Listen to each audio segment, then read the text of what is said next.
Sorry, what did you say? Oh jeez. I have spent 10 minutes telling you about, oh my goodness, I'm about to reveal to you the secret sauce. You need to shift your mind from a helper's zone to a listener's zone. That is if you're interested though. The point is not just to show that you're listening, but to actually listen and then show that you're listening. Be more thoughtful. This took me a while to learn, but I'll break it down to you. Don't just listen with your ears, jot things down. Let me let you in on a secret. When someone says you don't understand me, what they are basically saying most of the time is you're not listening deeply enough to get what I'm saying or what I'm trying to say regarding this subject matter. And unfortunately, issues like this are the major reasons for a lot of relationship breakdowns. Let me give you the statistics. Research shows that communication problem is cited as the most common factor, accounting for about 65% of couple divorce. And following this closely is the inability to resolve conflict, accounting for 43%. And for both of these things, the major problem here is ineffective listening and speaking. So today, I'm going to be telling you how to actually listen,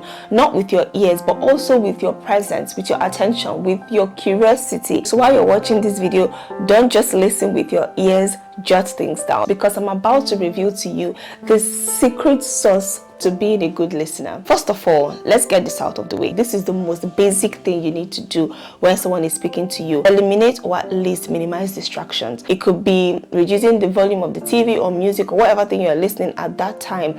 It could be just taking your eyes away from something you're doing to just pay attention to them for a brief second. It's simple courtesy, is respect. Because a lot of times when we're listening to people we're very familiar with, we tend to not take these things into consideration. So when they're speaking to us, we don't actively pay attention to the distractions around us. But the danger in this is over time, people start to feel taken for granted. If really you're doing something at that time and you want to be done with it, don't just ignore the person and act like they are not speaking to you. Let them know that you're doing something and you're going to get back to them when you're done. A simple, sorry, give me 1 second, let me finish this up. Or can we speak in 5 minutes? I just need to do this right now. I really hate that thing where someone is speaking to someone. Instead of them to say that they are busy and won't be able to listen at that time, they just ignore you like cricket, silence.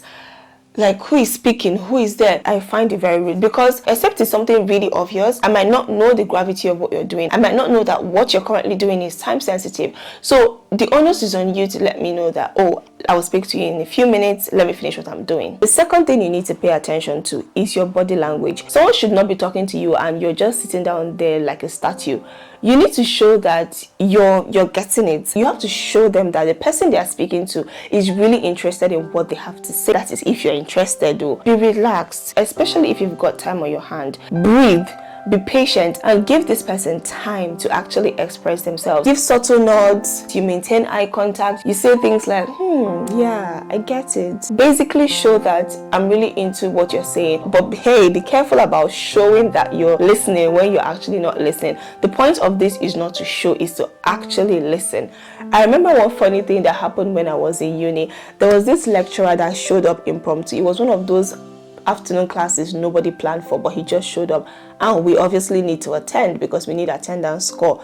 First of all, we were very few in class, and then the few of us that were there were half there and half asleep. And to make matters worse, it was a boring subject, a boring topic, and a lecturer I would not say is particularly interesting. And while I was there half asleep, I was trying to give this man moral support. I was nodding and appeared to be paying rapt attention. All of a sudden, I don't know what happened, but I just saw his finger pointing at me, and he said, based on what we discussed earlier, what would this be called? I'm like, wait, sorry, me? Who?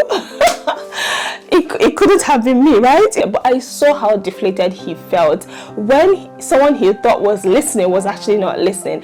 I felt embarrassed, I felt bad, but I'm saying all of this to say, don't just show you're listening, because in between the discussion, you could ask a question and it would be so foolish that the person realizes you haven't been listening all this while, which in my opinion is worse than showing them from the get-go that you're not interested in listening to them. Because at this point, they've given you all the detail, and in their mind, you have sufficient information to make an informed decision, and you're then asking, sorry, what did you say? Oh jeez, I have spent 10 minutes telling you about, oh my goodness. So please, the point is not just to show that you're listening, but to actually listen and then show that you're listening. Does this make sense? I hope it does. Let me know if this makes sense in the comment section. Now listen attentively, because this is going to change the game for you. If you want to be a good listener, you need to shift your mind from a helper's zone to a listener's zone. This took me a while to learn, but I'll break it down to you. When you're in the helper's zone, you're listening to someone with the ultimate aim to help. But when you're in the listener zone, you're just there to absorb the information without the urgency to help. In case you're still confused, this is what I mean. Naturally, when someone is talking to you, especially if you're someone who genuinely likes to help people, there's a tendency to listen to people, and you're mentally preparing to identify the pain points and to prefer solution to whatever problems that they are going through. And it's that urgency and overwhelming willingness to help and prefer solution that makes you impatient. You feel like, I need to intervene now, I need to provide solution now, and then you start to give the vibe of, I think you've said enough, I've gotten your point, when you've not actually taken time to absorb what the person is trying to say. But to put yourself in the listener zone, you have to deliberately ask yourself, what message is this person trying to pass across? Not just with their choice of words, but with the tone of their voice, their posture, their body language, their mood, and what inference can I draw by looking at all of these things in totality. Also, another big part of being in the listener zone is to think less of ourselves. A lot of us are bad listeners, terrible listeners, because we are selfish, and it can show in two different ways. On one hand, it could be that you're so focused on portraying yourself as someone who can provide solution to any kind of problems. You want to show that you're the master of quick fixes. Tell me what you want, I solve it. What's your question? I'll answer it. And that's not a bad thing. In fact, it's great to be a problem solver. But the problem with that is when you're always in that zone of wanting to help and wanting to just give them the solution and let them go, you're more likely to sound dismissive and less empathic. On the other hand, you're so nervous that you don't want to portray yourself as a bad communicator that you start to over rehearse. What do I have to say now?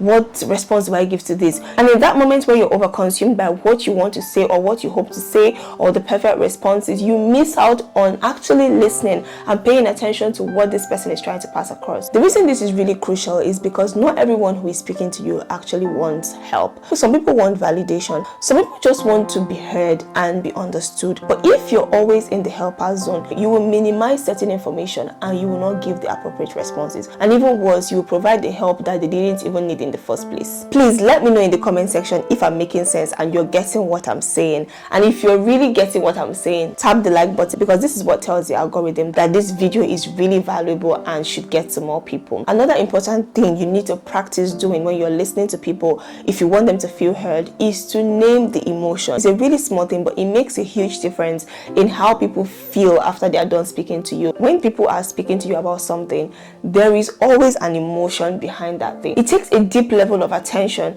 to be able to say that this person is saying this and the emotion behind it is fear and not anger, or the feeling behind this is disappointment, not anger. So it's important that when you're done listening to someone, communicate the emotion you can perceive from what they're saying to you. It makes them feel like you truly understood what they are trying to pass across. And don't be afraid of getting it wrong, because now you have a clearer perspective. So you could say to someone, I see that this was really annoying for you. And then they will tell you, oh no, I was really not annoyed. I think I was more disappointed by the fact that they did this because I expected more. Because now you've named what you can sense. They are able to clarify exactly how they felt, and you have a clearer picture on what their needs are and how you can be of help. So don't just keep saying, really? Be more thoughtful. Quick tip, you don't always have to go, I think you're feeling frightened, or I feel like you're annoyed by this. It could be a question. So you too, you're not sure what emotions they're trying to pass across. Pose it to them as a question, which even makes it more beautiful. How did this really make you feel? Or you could be more specific if you have options you're confused about. So when that happened, were you excited or were you anxious? And then they tell you if it was one, if it was both, or if it was none. Do you see how that can play out? Another set of questions that will help you understand the emotion behind the speaker is to ask questions that target their perspective. When you said XYZ, did you really mean ABC? It gives you a clearer picture of what the speaker actually wants you to understand. It helps you to respond and react appropriately as an excellent listener that you have now become. And now, as a good listener that you are, I recommend you watch this video on how to get better at making small talks. And I'll see you in my next video. Bye!